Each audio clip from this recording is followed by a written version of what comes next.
We are committed to creating a safe and supportive space for our guests and listeners, and to provide information and tools that will help our listeners understand, manage, and overcome trauma. We understand that the healing journey can bring up challenging emotions. Therefore, we want to warn our audience that certain episodes may contain discussions or stories that could be triggering for some individuals. The content of the podcast is for educational and informative purposes only, and we encourage you to practice self-care and discretion while listening, and to reach out to a trusted support system or professional if you feel overwhelmed and need help on your healing journey. Welcome, everybody. Today's guest is Diane Speier, and I'll tell you a little about her. She's a certified childbirth educator, and what we're going to focus on today, which I love, is the birth trauma and postpartum issues that happen, and we'll get more into that, and I just love what you do. And then you've got a book out called Life After Birth, A Parent's Holistic Guide for Thriving in the Fourth Trimester. So I love that. That's after the baby's born and reality sets in. And then what I really love, and like I told you, I shared this with some family members, postnatal app, and it's called Digital Doula 2.0. Yeah. And then you also have workshops, which I love. I wish this stuff was around when I was pregnant.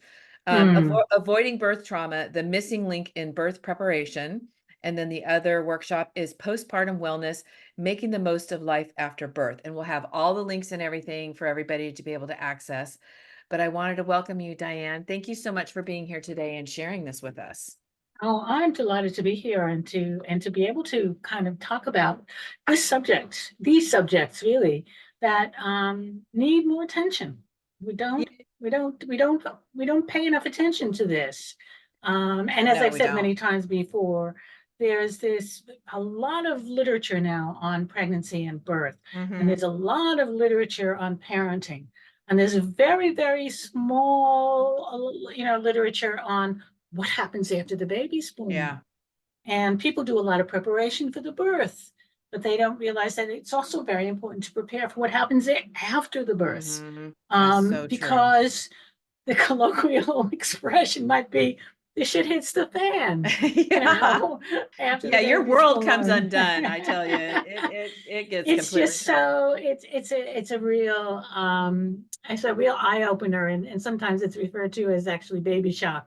So I think that when people have enough information and tools to sort of manage that, then they can get through that 3 months, the fourth trimester, with more stability, with more strength and confidence, feeling more competent at what they're doing, able as a partnership to share on, some of the realities of life after birth, because it's a naturally stressful time.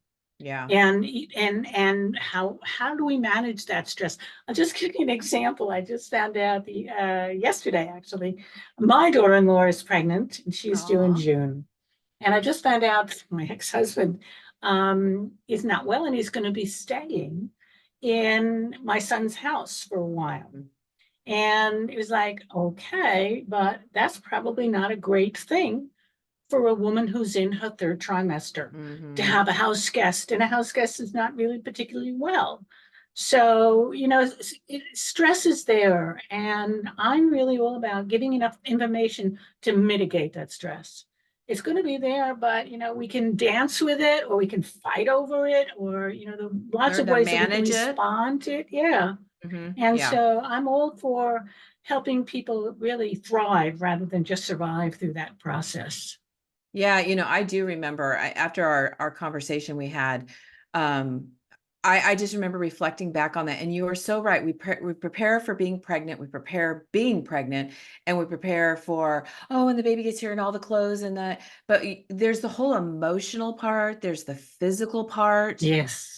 And I just remember, and it wasn't anybody's fault, but I just remember feeling really alone. Like I was having to deal with this thing alone. And I did get a little postpartum depression, I think like 5 days after my son was born.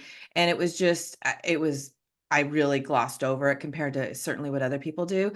But I just remember feeling the shame of it, and I wouldn't say anything about it. It wasn't until my then husband said, oh, are you having postpartum depression? And then the shame really hit because it's like, ah, no, I'm stronger than that. Mm, I'm fine. And, and I started to cry and then I just realized, no, no, no, no, I have to be strong. I can't do this. And it was a really lonely time. I didn't have anybody to talk to about that, right, and right. so it was really scary. And so what I love about what you're doing is, it is a worrisome time a lot of times when you're pregnant, and even if you have a healthy pregnancy, there's a lot of stresses there. And so going into it with information so that you're not caught off guard as much as Hmm. possible helps a lot.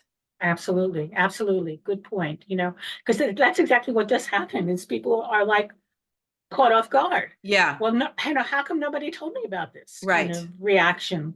And yet, you mentioned something that there's this sort of a stigma attached to the possibility that someone could be depressed after they've had a baby, Hmm. because there is an expectation, a social and cultural expectation that it's going to be the happiest time of your Right. life. And for a good 20% of women, that's not true. Mm. They may have postpartum depression, they may have postpartum anxiety, and anxiety is starting to be even more prevalent than Hmm. depression itself.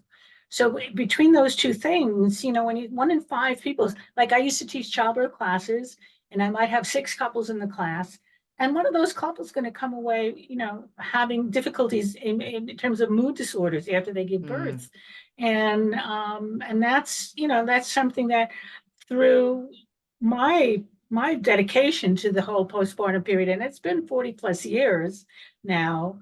I really think that maybe this is a contribution to preventing Hmm. postpartum depression and anxiety, of having people feel that they, first of all, like you said, not alone. Hmm. Lots of people are going through this experience at the same time.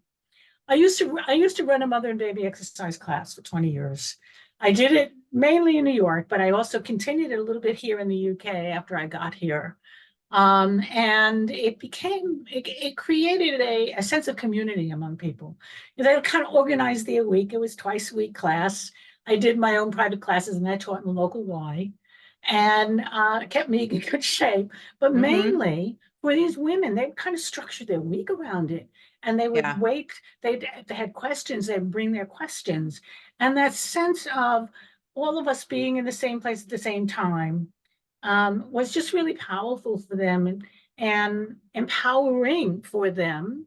And I can't tell you how many times people would walk up to me years later and say, "Oh, I'm still friends with the people that I met in your class." Oh. Um, and for me, that was a great attribution, because Hmm. that's what I was really hoping to establish. When I first started teaching these classes, I was living in the suburbs of New York, and I remember going around to the pediatricians and saying, "I'm going to be doing this. I just want to let you know." And I got a lot of appreciation from the pediatricians, because they said, one in particular said to me, in the city you have a park bench and people can kind of meet up in the park bench. But when you're in the suburbs, it can be very isolating. And so Hmm. what this did was kind of a remedy for a sense of, Hmm. I'm all alone, I'm doing this by myself. And in fact, they were doing it with 8 other people who were going through the same stage of life at the same time.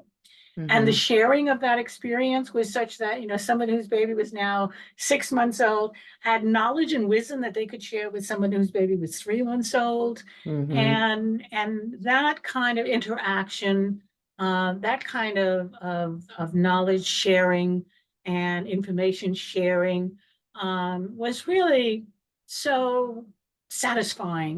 For me as someone to teach, it was Hmm. so satisfying, because I was there as a facilitator. I mean, I did the instruction for getting them back into shape, and I showed them how to interact with their babies. But I kind of left it to them to sort Hmm. of, be with each other, share with each other, Connect. connect. Hmm. Absolutely. And so it did take care of some of that sense of isolation that you can feel. And for people who are in more rural situations, I wonder about how challenging that could be. And although I wouldn't be able to cite any statistics from this, but I think that there might be more challenging postnatal mood and anxiety disorders because of the fact that they're so remote, Yeah. that they may not have access to these kinds of groups, or they may not, be able to connect with someone. So, yeah, I think that we need to have virtual, Yeah. communities as well Yeah. for those people. I think that that makes a difference in their experience of reality. Yeah. Oh, yeah, for sure. So we're going to talk about first, like birth trauma. Let's talk about that. Mhm. Because Okay. that's a lot right there. I mean, for me, there was a little bit of trauma because my son was actually due on August 24th, and I had him on August 1st. I had him early, Mhm. and I had preeclampsia and Mhm. didn't know it. Went to the hospital, and it was quite an ordeal. And it was a really long labor, a really tough delivery. And what got me is I didn't even have a bag packed for the hospital. So boom, I'm a mom, I didn't even get a chance to like really get uncomfortable in my pregnancy. Yeah. And then it was scary too, the whole time I'm in labor, wanting to make sure my son is okay. I was so concerned about him. And like I said, it was a long labor and the delivery was tough. He came out absolutely fine, thank God. But it, Mhm. it was a scary time. And then I had to really keep an eye on him because he was born early. Mhm. But I know there's other stories out there much worse than that. But that was somewhat traumatic for me. It was a really Right. scary time. Hmm. So what was the trauma related to the fact that it was early and you weren't sure how the baby He's would manifest? Yeah. Okay, so yeah, but that wasn't that early. April 1st to April 24th Yeah. is about Well, two they and a were half making a weeks big, early. yeah, they were making Yeah. a big deal about it. You might have to go into Mhm. and I'm like neonatal care and blah, blah, blah. So it scared me. His lungs, he turned out to be fine, Yeah. but that's what was scary because I knew it was more than Right. 2 weeks. So you were experiencing something that we call a nocebo effect. So, a placebo effect is that, you might have a research study, and one person is going to be in the control group and they, don't get the particular kind of treatment or procedure that they're suggesting in the experimental group. And what happens is they find out that a lot of people in the control group that didn't get anything get better. And that's because there is a placebo effect. The placebo effect is the ability to believe so much that there's going to be a remedy and there's going to be a change in the positive direction that it actually creates that change. Okay. The nocebo effect has the opposite effect. So nocebo means that somebody, usually a health professional and usually a physician, less so with a midwife, introduces something that scares the hell out of you. Mm-hmm. Mm-hmm. And then what Mm-hmm. that does is it causes a stress response. So Mm-hmm. not only are you dealing with labor, but you're dealing with the additional adrenaline. All of that adrenaline is pumping through your system in excess, because you're worried about the baby because Mm-hmm. they planted this little seed Mm-hmm. of terror in you. And it's a very hard thing to kind of wipe that out of your mind, Yeah. when circumstances are putting you in a situation where you don't feel that you have the knowledge or the experience to question that. So it's that feels traumatizing. Mm-hmm. Now, when I moved away from the US in 1998, things were moving in maternity care were really on a sort of upswing. Positive things were going on. Women were Mm-hmm. having successful vaginal births after cesareans. Um, and then over the next, say, 20 years, it kind of went in the opposite direction. And more rules came into being about what you could and could not do in labor, whether you could have a trial of labor after a previous cesarean. And it seemed like the medicalization of birth had really taken a real steep turn. So there were more inductions, there were more Mm. cesareans, all of those kinds of interventions were on the upswing, and rather than the positives. Right. So the incidence of what I would say birth trauma at the end of the 20th century was actually pretty rare.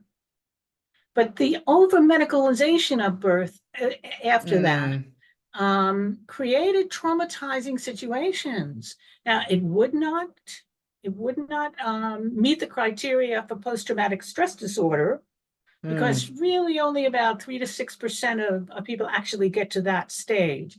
But in a study, and it's almost 10 years now, so maybe there's new research since then. But when I was writing a chapter on birth trauma for an anthology that was released in 2018, the research that I read indicated that anywhere from 33 to 45% of women felt traumatized by their birth experience.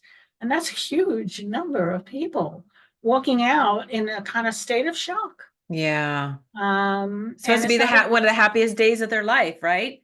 Right, exactly. And it's supposed to be the happiest time afterwards, but that's a hell of a way to get started. Oof. And so it's important to know that there are things that people can do. And one of the things, I just wrote a blog that was released the beginning of March, actually. I went on holiday and just beforehand we released it. And it's called Medical Consumerism. And the idea of medical consumerism is not well established. When I was first studying and training to be a childbirth educator in 1977, I learned about medical consumerism through this process, about, the fact that, we have the right to get a full explanation of anything that's being done to us or for us, that we have rights as a patient. They have these patient bill of rights that they put up in hospitals. Don't know if they still do, but that was true once upon a time. And what people don't understand is that they can really question what's being done. And part of the medical consumerism, or the workshop that I do in how to avoid a dramatic birth experience, has to do with asking these 4 questions. And the first question is why? Why do you want to do this to me? They have to be able to provide a justification for this decision that's being made. And by the way, I'm completely invested in the whole idea of shared decision making. My team just sent me a list of questions that they're going to be as part of my newsletter. It'll be a digital download. And, that's one of the questions, is the assumption that there will be shared decision making. And that isn't always the case. With obstetricians, for instance, it certainly would be more the case when you have midwives attending birth, but that's also a relatively small number in the United States. So why requires a justification. If they can't justify it, then you have to go to the next question, which, what are the alternatives? And if they say there are no alternatives, then they're lying, because there's always an alternative. You may not like the alternative. They may not like the alternative, but there's always it's like 2 sides of the coin, So after the alternatives, you want to know what the side effects of that are going to be. And maybe that's not such a good thing. And then the 4th question is, how do you balance the risks and the benefits of this procedure or this treatment or the surgery or whatever it is that you're suggesting that we do? And to each of those things, there has to be a good answer. And if you're not satisfied with the answer, you got to keep asking more probing questions. Because the reason I found over the years was, I used to have people that would approach me after their birth, 6 months after their birth. They weren't my clients, but they heard about me and they knew about me. And I kind of always looked at these more psychological aspects of this. My background is in psychology. And they would say, well, I had this experience, or I had this cesarean section, and I'm not really sure why it happened. And can you help me sort of work on this? And I realized that people are allowing things to be done that they don't fully understand. And then it sits with them because they don't really feel they quite understand why this was necessary. And it shouldn't be something you carry around for 6 months or 12 months or however long it goes. It should be something that you may not like it, but you understand why it's necessary. And you can feel okay about that and you can move on. Right. But if you're holding on to that question, that I'm not really sure, that uncertainty, then that also interferes with getting on with the business of becoming a family and parenting your child and all of. Does that make sense? It totally makes sense. And that is yeah. something we need to be proactive with our doctors. We need to understand what it is they want to do. And we need to understand what the other options are. And we do have say, because that's something that I'm doing a lot of deconstructing over the last year or so. And this is one of the areas where, if my doctor wants to run a particular test that I don't feel is necessary or I'm not okay with, I say so now, where before it was like, oh, it wasn't even a thought of questioning. It was, oh, the doctor says I need that, so I'm just going to go ahead and do it. And now I question everything. And no, no. And we do need to do that. I remember when my father was dying, actually, he was in a hospital in Florida. And I was the only one, having been an allied health professional for, at that point, it was 30 years. I was the only one that kind of knew how to kind of probe the situation. And he was in intensive care, and it was pretty much end of life points, but they still were suggesting, well, why don't we do this? And why don't we do that? And I was saying to them, because they could, because it would be another charge they could add to the bill. Yep. And nobody there was wise enough to say no. But I said, well, what would be the benefit of doing that? And they were like, I said, no, we're not going to do that. We're just not going to add on to the bill. I don't care how much insurance you have. You just don't do it for the sake of doing it. No.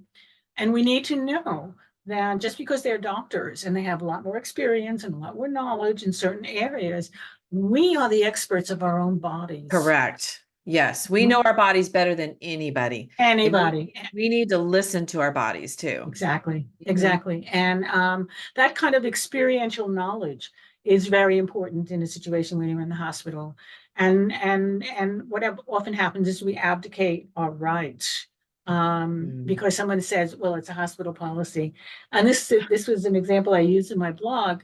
Was I had to have some nuclear scans done for procedure for my parathyroids that we were preparing for. And I went in, and it was like a 2-part thing. And you went in and you did the scan, and you came back and you did a second scan. And after the first scan, I said to the person there, I said, or whoever the technician was, because it seemed to change, I'd like to see the scans when they're done. And when I came back and I said, I'd like to see the scans when they're done, they said, well, that won't be possible. And I said, well, why won't it be possible? And they said, well, we have a hospital policy. And I said, can you show me where that hospital policy is written? It's my scan. It's my scan. But there was no hospital policy, right. But that's a way, that's a statement that they make to get the compliance that they expect. And if you're somebody who's questioning that compliance and saying, I'm not going to be compliant because I want this, then they use hospital policy as the reason why you can't get it. Now, how many people can question that? But if you just say, show me where it's written, you'll know that they're faking it. They don't have it because it's not a hospital policy. They just don't want you to be bothered. So that's an important rule for anybody who gets kind of thwarted by that hospital policy expression, because it's certainly used. And all the years that I worked as a doula and went into hospitals with my laboring couples, there were times when it was used, but there's an expression by an organization called Birth Monopoly that said, you're not allowed to tell me that I'm not allowed. I like that. And the thing that, this is something that I'm working on myself, and my husband too, is we've got a good intuition. Like I said, we know our bodies well. And when there's that question in your head, you need to say it out loud. Yeah, definitely. You need to say it, because I'll tell you the times that I haven't, I've regretted it every time. And there's nothing wrong with being curious, and there's nothing wrong with asking questions. My motto now is, why not? All I can do is ask. Right. That's right. And I say sometimes to ask to the point of being obnoxious, it's like, would you just stop already? Because you just want to be certain about what it is. You want to be able to be clear and move on. And if you're not clear, it makes moving on really a difficult thing to do. So be clear and just keep asking questions until you're satisfied. So this is definitely one area to help the listeners with avoiding birth trauma, right? What else can they do to avoid birth trauma? What other tools can they put in their little tool bag that'll help them? Because I know a lot of it is going to be education and knowing as much as you That's right. can, That's right? right. It's going to Yeah. help alleviate some of the concerns. There's always still going to be concerns, but what else can they do? Well, I think that knowing what's happening to your body Yeah. is extremely important. Mhm. And the sense that I get is that whereas getting, childbirth preparation classes when I was teaching them in the United States was part of the process of preparing for birth. Mhm.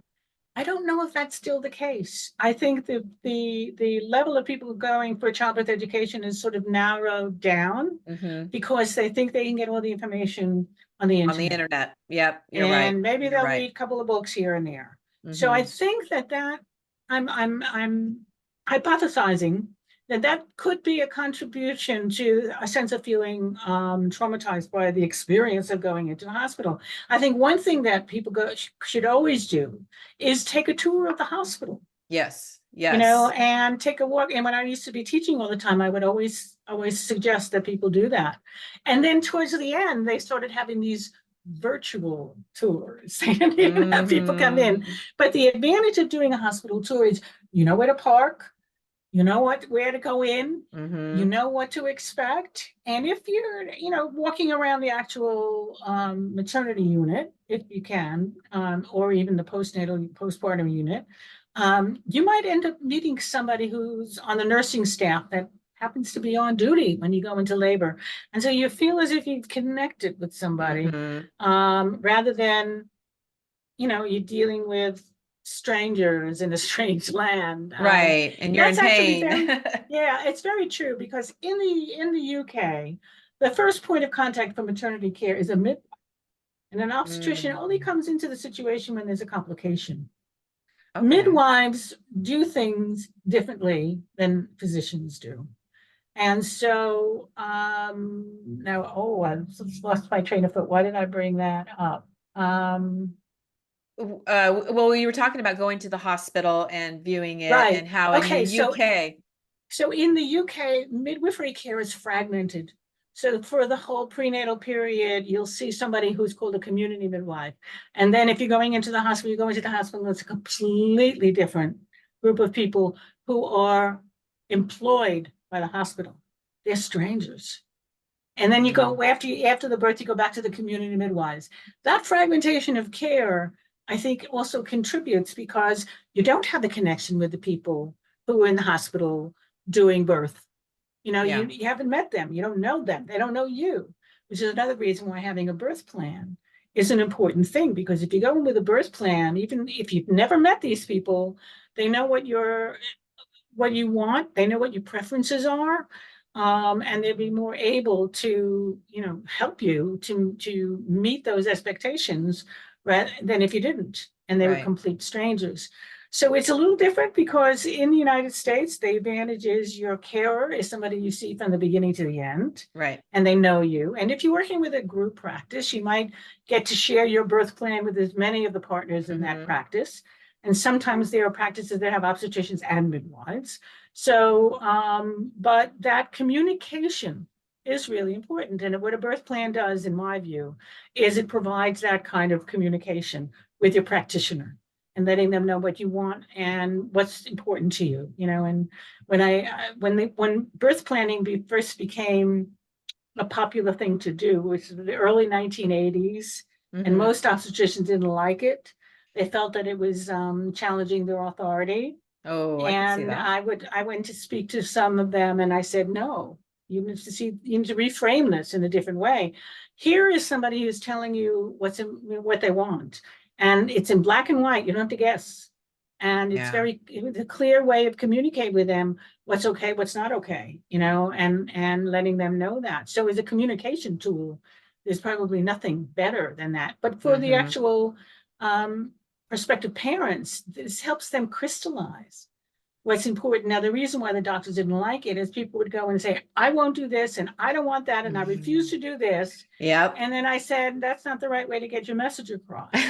If you want to get that message across, you need to say, it's really important to me that, or I feel strongly about, or, this is what I need, but it's you're expressing your preferences without attacking the system or the practitioner that's there doing that. So once they understand, once they did that, and my clients understood that that's the best way of getting that kind of not only communication going, but also a commitment sometimes, then birth planning became, a great opportunity. And now I think that postpartum planning needs that same kind of emphasis, because that's not, the postpartum experiences where things really slide down. I mean, they sort of disappear.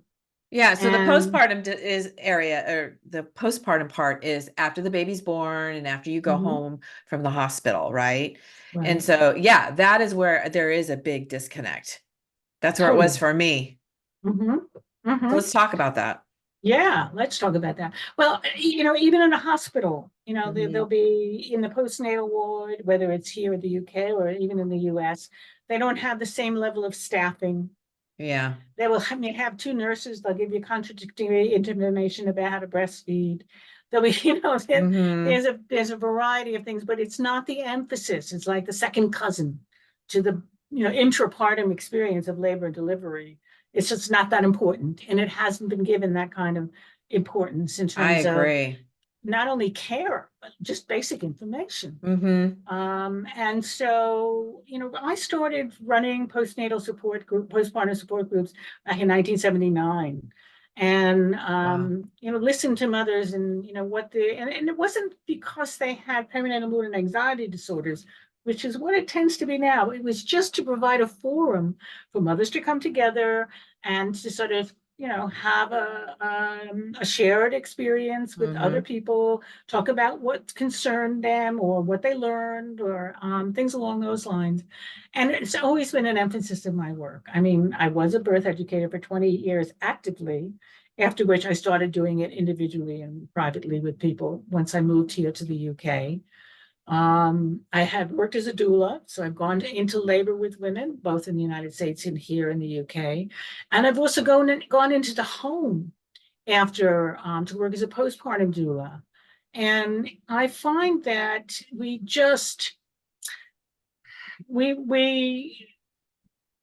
don't offer the kind of practical, useful information and tools, resources that makes that experience a smoother kind of transition, because the major transition from person to parent, and it affects the relationship as well. And most people don't understand why, that it is going to impact on their relationship. The wellness that you mentioned before, the postpartum wellness, the wellness is an acronym that I created for, which is actually the 8 modules for 8 keys for thriving in the 4th trimester, the online course. The very first W stands for we, because the relationship changes is probably the most important thing that I wanna focus on. And the first module is called How to Baby-Proof Your Relationship. Yeah. Because baby's gonna have an impact. And huge. It is a stressful time because the mother's recovering, whether she's had an abdominal surgery, a delivery, or a vaginal delivery, it doesn't matter, but she's still experiencing that recovery. The partner has had maybe some kind of response with the birth experience. And as you mentioned, I think it was your son had something similar to that. So, how do we protect that relationship? How do we make sure that they stay strong and that they work as a team rather than starting to blame each other because they're feeling stressed and, you didn't tired, they're exhausted. Yeah. They're sleep deprived. Yeah. And so, that's really important. And one of our bonuses in that first module is called a division of labor chart. And the division of labor is something that is a useful thing to consider before you have the baby, because what what I found in the research also shows is that a couple may have, having their first baby, may have a pretty egalitarian relationship in terms of how does the domestic division of labor get split up, right? So, he does these things and she does another, or same-sex couple, same thing. But then she has a baby and she's home and partner goes off to work. And therefore, she's suddenly having to do all of these extra domestic chores because she's home. Right. And what started out as being very egalitarian starts to fall back into some gender stereotypes. So she's doing all the domestic chores and she's starting to feel resentful about that. There's nobody said just because I had a baby, I had to become the maid as well. Right. And be super so mom. The domestic division of labor lays out, a list of tasks. People can write in what tasks are important to them. And then who does that task now? And you write in which one of them does. Who's going to do that after the baby is born? Maybe an aha moment. It's like, I didn't think about that. And therefore, you're actually committing to a more equal division of labor afterwards, because baby care, and there's also a column for infant care. Who's going to do that?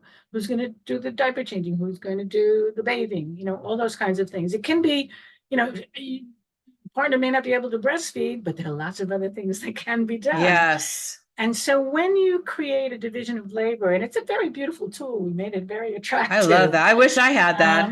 And then they can really feel like, okay, we know what to expect, and we know how to maneuver with this, and who's responsible for what. And it's much less resentment, and there's much less conflict, because research shows that 92% of couples will have increased conflict after the birth of the baby, in the first year after the birth of the baby. Yeah. It's interesting. I wanted to touch on, because I was thinking about this as you were saying, like, people don't prepare for the postpartum part of it, and what happens like after the baby's born to when you go home even. And I just remember when my daughter-in-law had Atticus, and he's almost 2 now, but there was like this franticness of everybody coming in the room and everybody giving instructions, and there was a lot of instructions. And I'm sitting here looking at my poor daughter-in-law who just had a C-section, and she's tired, and my son who is adoring his son and just trying to have a moment and trying to take in all this information. And so what I love is what you've done is you've created a plan from the time you get pregnant. It sounds like months after the baby's born, like you've got a complete plan. And I can't imagine, I think back on when I went through my pregnancy and everything, how much that would have relieved my stress of knowing, like, I didn't even think about that. I did, honestly, until you just said that about the chores around the house. Like, I remember being excited when I got the kitchen cleaned one day when my husband came home from work. I'm like, I cleaned the kitchen today, Yay! I was so excited, I took know care of my that. son and I cleaned the kitchen, Although but we don't think and about one of that. the things, I never spent as much time, I never enjoyed going to the supermarket Right? as much as I did after the baby was born. Just for I that just sort of moment. walk around the aisles, being free. In that moment, I was not doing baby care. I was not breastfeeding. I was not doing those things. So yeah, I mean, and that's, it's, and because this has been an emphasis of my work, even when I was doing academic work, I was working on postnatal depression, I was working on postnatal health, developing, a measure for postnatal health. So it's just been a focus of my attention for so many years now, because I don't know, I guess it's, as I said before, it's kind of in my DNA at this point, because it is a childbearing year. It starts at conception and it finishes at the end of those 3 postnatal months. And that's that year of childbearing. And as a result, if you take care of yourselves, in terms of a partnership, after the baby is born, and you use these tools, the energy medicine tools, or what I see as so advantageous for people, because it's something that people can do for themselves. It doesn't require any other people or equipment. It's, it's cost effective, but very helpful and very Like for instance, during the fourth trimester, as you mentioned, the energy levels are low because there's sleep deprivation.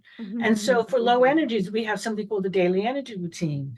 And it's a system of, I don't know how many, I've never really counted them, but postures and exercises. It takes about 10 minutes to do. And it kind of restores and balances the different energy systems of the body. And most people do it at the start of the day. I do it at the end of the day. I had too many things going on in the morning. It was like, no, I don't need one more. I have this routine at nighttime. And I learned in the first few years, if I didn't do it, I paid the price because I didn't sleep that well. So I got in the habit of doing it no matter what. No matter what, I did it.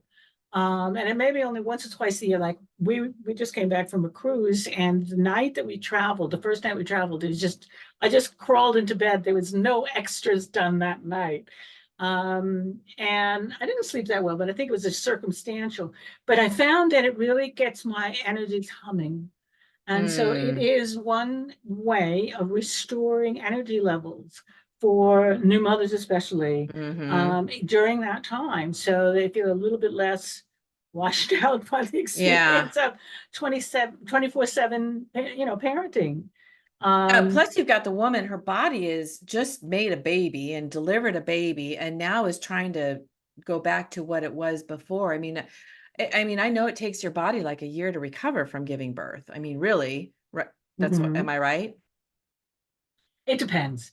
If there's been a surgical delivery, it might take a little bit longer, but I'm not sure. I mean, some people are back to normal maybe in 5 or 6 months. It's that so many different things in our systems have to go back into a rhythm that once was before. So, initially there'll be the involution of the uterus, which is sort of retracting back to its normal space and size. There will be changes in terms of the cardiovascular system functioning just for one person and not for two. There will be, the endocrine system and the hormones are kind of doing this for quite a while, but I don't know if it necessarily goes for a year. Some people might say that, but I'd say I've seen a lot of people who are feeling themselves back to normal, as early as 5 or 6 months. Maybe because they were coming to my exercise class. Maybe, doing all your work and it is something that we are recovering from. And that's why the whole first section of the book is called the fourth trimester, which is focusing more on the physical recovery of what's involved there. Then there's there's sort of the mental changes that go on. You have, for the end of the pregnancy, a lot of women experience like mommy brain. And that continues for a period of time. I remember that. So the mental changes may take up to a year. And then there's emotional, psychological kind of changes that are taking place as well. And your whole world changes when that baby's born. Your whole entire world gets turned upside down. It's and so it's almost like throwing up the cards and seeing how they fall. But then we have to kind of make sense of those cards and put them in order, and so there's many different aspects of it, but I think that again, information and resources and knowledge and the practical application of those things all help to contribute to feeling more equipped to manage it, all of the stresses. And these are normal challenges. The stress of the postpartum period is a normal thing. Right. One of the things that women always want to check out is this normal? I feel this way. Is this normal? And kind of what I'm doing and what I'm saying is saying, yes, it's normal. And therefore they don't have to question it because it's not scary. And when women aren't sure, that increases that sense of isolation that you before. And like, this whole idea of being depressed after birth and the stigma that's attached to that. And women don't want to talk about it because, people will label me as a bad mother, or they'll take my child away in some cases. There are circumstances that contribute to that, but if there's a way of avoiding that, because people feel, pardon me, that they have that information that they need to feel like, okay, this is part of the deal. It's not just me, and I'm not defective, and I'm not wrong. It's just what happens after a baby is born. And just kind of and get through it, and just And know yeah, that this is happening now, and it's going to be okay, right? yes, yes. And if when people feel that way, because they learned it, or they heard Mm-hmm. it, or Mm-hmm. they read it, or they apt it, whatever the Yeah, case. it's not looking at their Um, body saying what's going on, I don't understand, and that's frightening. mhm, I mean, so with postpartum depression, I kind of want to touch on that. And I know, there's probably many reasons why people have postpartum depression. I had it for 3 or 4 days. I was mhm. teary-eyed. It didn't take much to make me cry. But I was able to work through it. I didn't get any help. Mine was very minor. But is there any, aside from the education, which I think that is a really huge help of understanding, okay, there's a possibility that I could have postpartum depression. I remember talking to my daughter-in-law about that, that I had it and it's a possibility. What are the other things people can do to maybe prepare or avoid it? I mean, I don't know if you can. Well, okay, so here's another aspect of the um, information that people need to avoid a traumatic birth experience is the case of inflammation. Okay, so Mm, we are more and more aware of how inflammation in the body causes various kinds of chronic disease processes and other kinds of issues and mhm. cardiovascular issues and diabetes and all the rest of it. But during pregnancy, inflammation increases dramatically, and it's very high during the third trimester. Mm, And so it actually peaks during the third trimester. And that state of inflammation can have a mental effect. mhm. Okay. So, in terms of that kind of impact on terms of how the brain is functioning because of inflammation, and inflammation is a very important feature of depression in general and postpartum Yeah. depression, especially. So when women Mm, understand that this inflammation is happening and it's going to carry on through the birth and it's going to probably carry on after the birth, then they can first of all seek help. Like if they feel like there's something not right, because that's what actually happens, and the reason why it's called perinatal mood and anxiety disorders is that for a lot of people it starts during the third trimester. okay. Okay, and perinatal meaning before and after, before, during, and Right. after. And so, if that becomes the case, if you are starting to feel emotionally disconnected during the third trimester, you need to go find help because treatment is easy to do. And the faster you get treatment, the faster you feel better. Mm-hmm. So that's one thing that I can do. But also they can understand that inflammation is a piece, it's an organic biological aspect of this that's not their fault, Right. that they're not responsible for. It's not a sign of weakness. It's just happening inside their body. And some people respond to it better than others. So people who have had like bad, I mean, this is sort of part of a woman's reproductive history. So if she has had difficult premenstrual tension, Mm, then that's an indication of inflammation. Then that person may want to kind of check to see or monitor what's going on for them, because if they start to feel some of those same symptoms that they have when when they're not pregnant, when they have PMT, that might be a signal or a signifier that they mm-hmm. might be, more susceptible Yeah, to more having prone. postnatal depression. Mm-hmm. So that's, so I think that when people understand inflammation is a piece of this, Yes. then they don't feel as defective, Mm-hmm. and they don't feel that, there's something wrong with them, or they're doing something wrong, or I'm not a good mother. There is a biological reason why this is happening, and that it's your system that is responding to the state of being pregnant and the Mm-hmm. state of what happens afterwards when the hormones change and everything drops. And, there's a bit of a crazy time.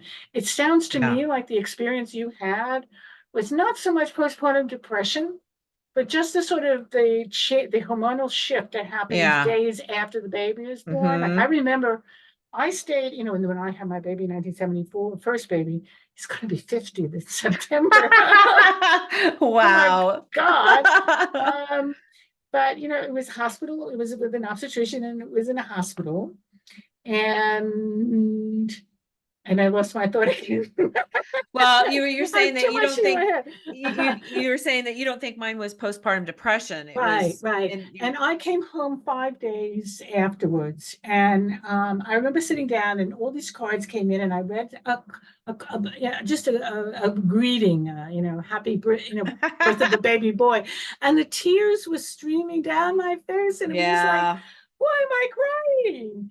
That's a slightly different. I think what they call, I'm not finding postpartum blues. yeah, Okay, yeah. but postpartum Yes, depression has a different kind of etiology to it, and it's a much more profound state of sadness. It's a much more disconnection to reality.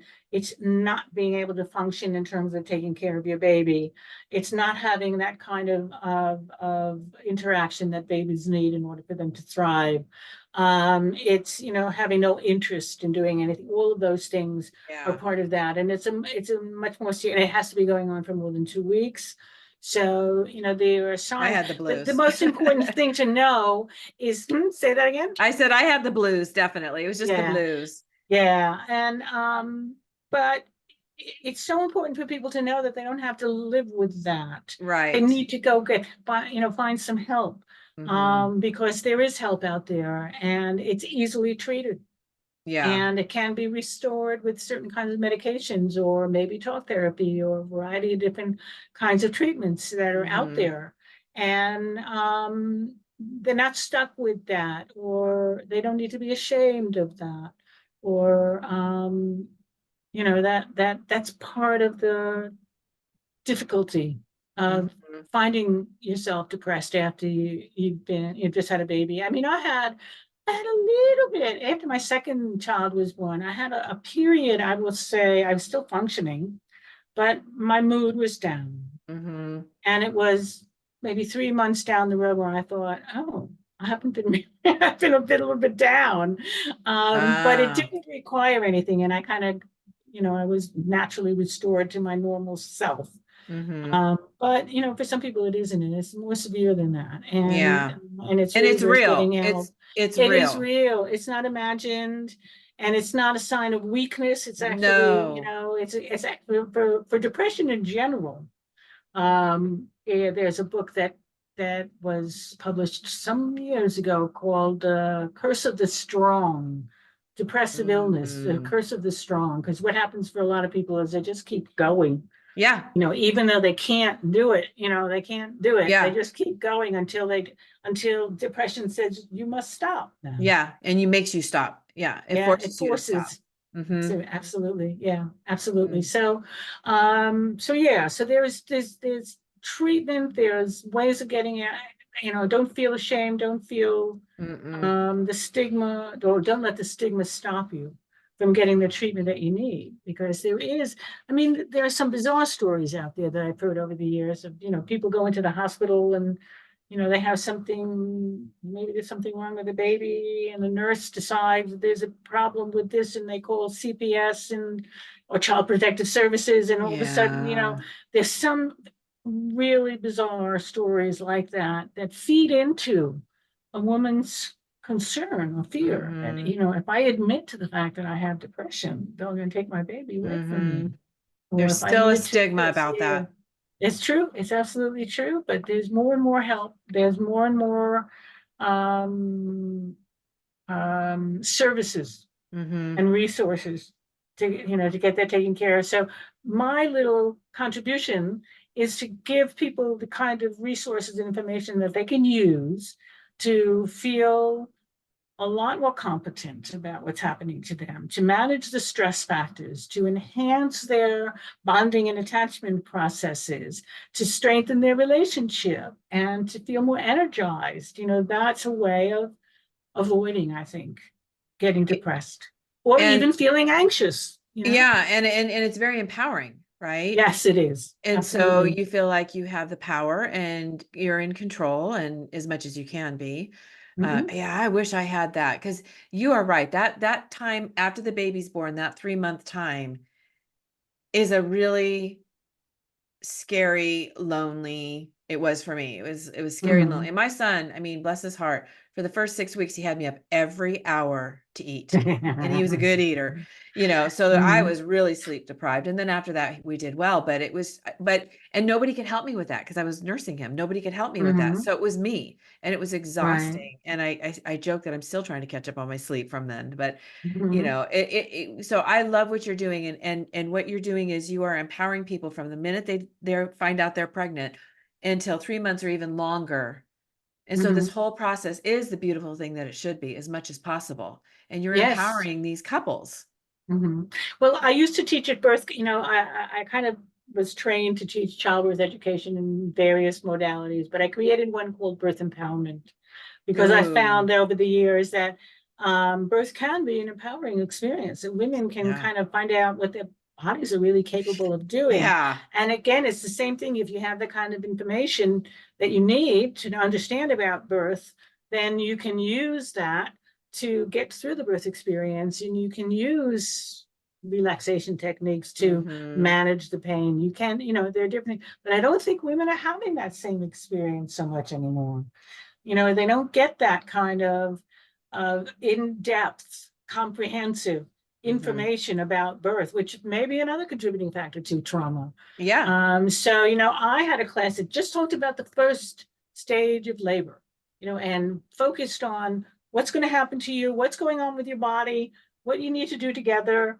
And then the second, there another just on the second stage. Okay, so what are you going to do? What kind of positions are you going to be in? What's happening to your body when the baby's being Mm-hmm. expelled? And then, what happens after the birth? And, what kind of interventions and complications might show up? And it was very comprehensive. And I remember after I moved to the UK, I spoke to the woman who I think was my last client before I moved. And when I called her, and her baby was months old, I don't remember how old, maybe 6 months old, she said, "I know why you call it birth empowerment." And because for her, people don't know where it's good, how they're going to feel, but they know, when they work with your body in that kind of way, it can be a very empowering experience. And that's kind of experience that translates to all kinds of other Mm-hmm. strengths that you might experience in your life. So I love the fact that it's generalizable. And but then it's almost like we drop off a cliff. Baby is born, and one of the things that really prompted the book initially was the unfairness of this woman who is being exalted for 9 months. She's being pampered, and she's been, taken care of and nurtured. She has the baby, and then everybody's eyes go look at the baby. Yeah. And she sort of fades into the background of Mm-hmm. invisibility. And I think Mm-hmm. that's just so unfair, Mm-hmm. and so Yeah. all the eyes turned over to the baby. And I just think, no, let's focus on this mother. She's going Mm-hmm. through a lot of change and needs mothering too. Yeah. And we have to take care of her. We have to reflect the fact that there's a partner involved as well. So it's a whole family that's Mm-hmm. born in that moment. And, Mm-hmm. how do we support all of them? So, I think you said something before that made me think of one of the modules it's called Less is More. It's one of the L's in wellness. And less is more is like getting away from all that extraneous, unnecessary contact and visits and things like that, because that doesn't help. That really is exhausting. Yeah. And having people around, it's like nobody should be coming into your little baby moon cocoon for a long time or until you're ready for that, Mm-hmm. unless they bring food or they have, they're willing to do things, but maybe they'll do the laundry, that they're willing Right. to really help out. But otherwise, coming to see the baby, they're not even coming to see the mother anymore. Just for the sake of visiting, no, just draw the Yeah. line. Less is more. So that you can focus on what matters, and what matters is getting to know your baby and Mm-hmm. getting to manage all of the kind of stressful aspects of becoming parents, and that whole Yeah. transition into parenthood and what that really represents. And the differences in our upbringing play out. And, you know, and the wounds that we carry from our childhood into the parenthood will come out. You know, all of those things show we really do need to provide the kind of support, which is the second S, by the way, in wellness, that people need. And they can feel that there is, you know, it's like it takes the very last section of the app, the Digital Doula 2.0 app, is called It Takes a Village, because it is that need for community that we all need. You know, we were not really meant to raise our families in nuclear family fashion, even though the nuclear family is now the minority. But we need extended family. We need more than one generation. We need wisdom coming down from the elders. We need, you know, people that can just hold on to the baby while you go take a shower. Right. You know, simple things like that. And that sense of community, I think, is really important. So let me just go over the wellness for the online course. So the first module is We from W. The second module is energy medicine, and that's being written at this very moment. To introduce these ideas about how people can take care of themselves. You know, it's not a medical thing, it's just a health related thing, and it's healing ourselves. The first L stands for loving kindness, and that has to do with the fact that there's a tendency for new mothers to become very self-critical and very self-judging. And what we need to do is we're learning how to love this baby, but we also need to learn how to love ourselves and our partners. And by extending loving kindness to ourselves as well as to others, we're just enriching that, all of that oxytocin flow that's going on around us. We're really enhancing that. But also they found in research is that people who practice loving kindness, it's sometimes called metta in Sanskrit, that it develops positive emotions and more personal resources. So that's something that really people can use during that first 3 months after birth. The second L stands for less is more, which I just mentioned. The N stands for new normal. Everything is new. And that addresses this idea that people have that I want to just get back to normal. Well, normal changed. And so you can't get back there. That's like riding the horse backwards. You know, it's like facing in the wrong direction. You want to let that go. And you want to embrace what's new and different. And that's the new improved model. Move forward with that. The second E stands for expectations. And that's a really tricky one. And I think expectations is kind of one of the things that brings a lot of mothers down in the downward spiral, because they have these expectations about what being a mother is going to do for them. And it doesn't happen. Whether they're unrealistic or unhelpful, they get stuck. And so we need to manage those expectations so that they are realistic and helpful and supportive of your needs. And then the first S is for self-care. And then the second S is for support, which is that sense of community that we all need. So self-care incorporates all of the selves. So self-confidence and self-respect, self-acceptance, you know, and self-compassion. And again, that connects with the loving kindness, you know. So I did a poster presentation several years ago about the postpartum wellness plan before it became the 8 keys for thriving in the 4th trimester. And what we found was that there were certain of those parts of it that overlapped. You know, support overlapped with you know, kind of the relationship. And new normal kind of connected with less is more. And that there are overlapping parts of that.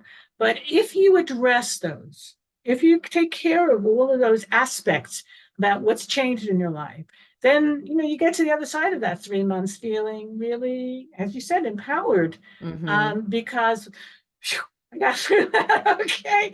And I'm feeling good. I'm feeling good and strong, and you're ready to take on the world, and you're ready to engage with other people and go to classes and maybe baby massage classes, or in my case, you know, baby exercise classes, or they have these sensory classes. I mean, there's so many things on offer for new parents. And I feel like I'm helping them step into that real world Mhm. with more personal resources as well. This is so awesome. I mean, because I just think about, when I was a new mom, my baby was my focus, right? That's He right. was completely Mm-hmm. dependent upon me. And so everything else went out the window. Even Mm-hmm. taking a shower, like I was lucky if I got a shower. And I was in a very different place then than I am now, but it's so true that we need to take care of ourselves because we do have a baby to take care of, but we do need to take Mm-hmm. care of this as well.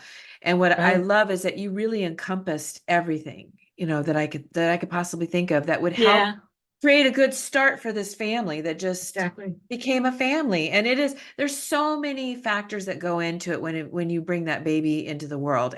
So many factors. And so I just think this is so wonderful that you're doing this and Mm-hmm. helping so many. And like I said, I'm sharing it with my family that are expecting. And it hasn't been announced yet, but by the time this comes out, everybody will know. But Uh-huh.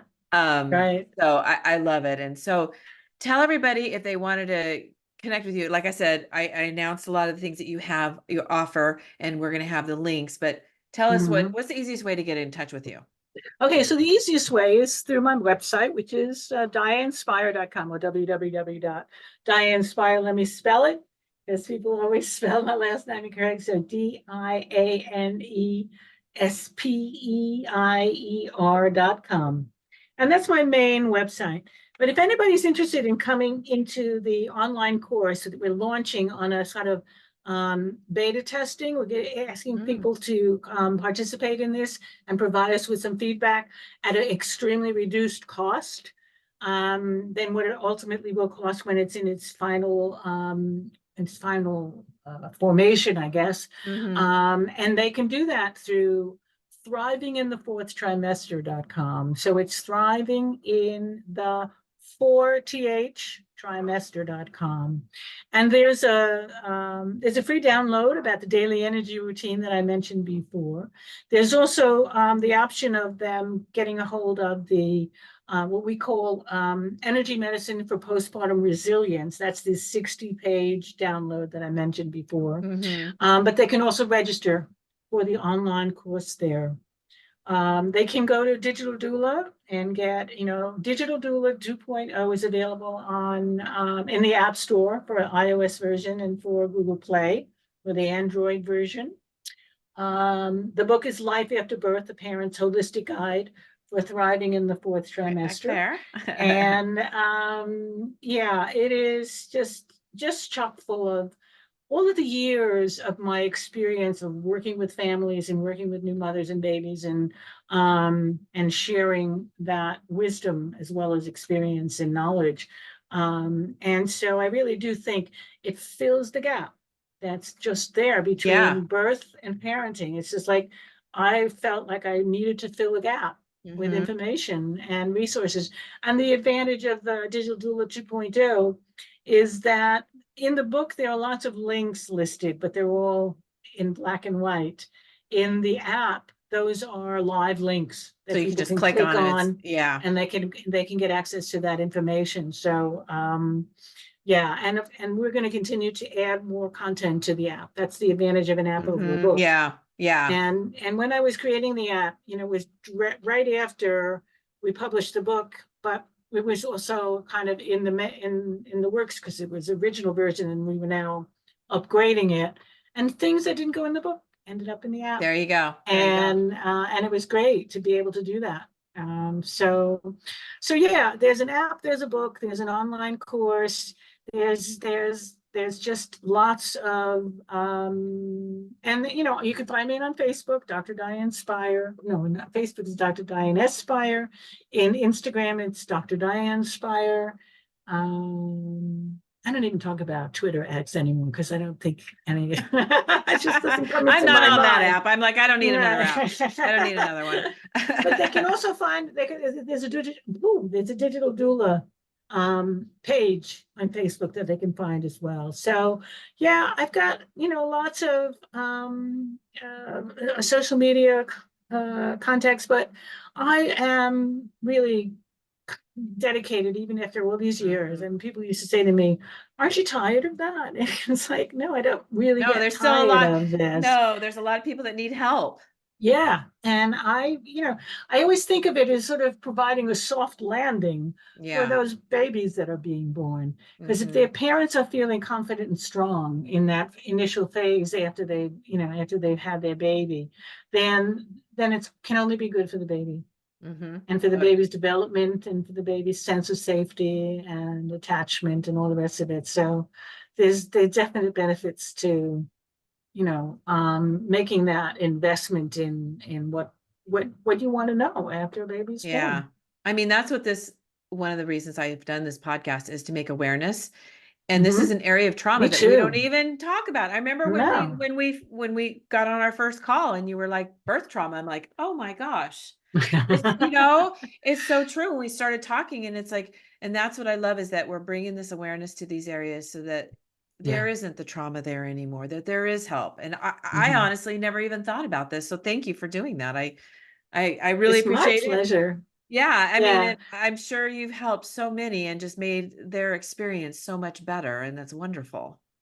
Thank you. And I think that yeah, I'm just not going to stop. I just don't seem to be able to stop. And it's just something I love. I feel so passionate about it after all Hmm. these years. Yeah. Who would have thought?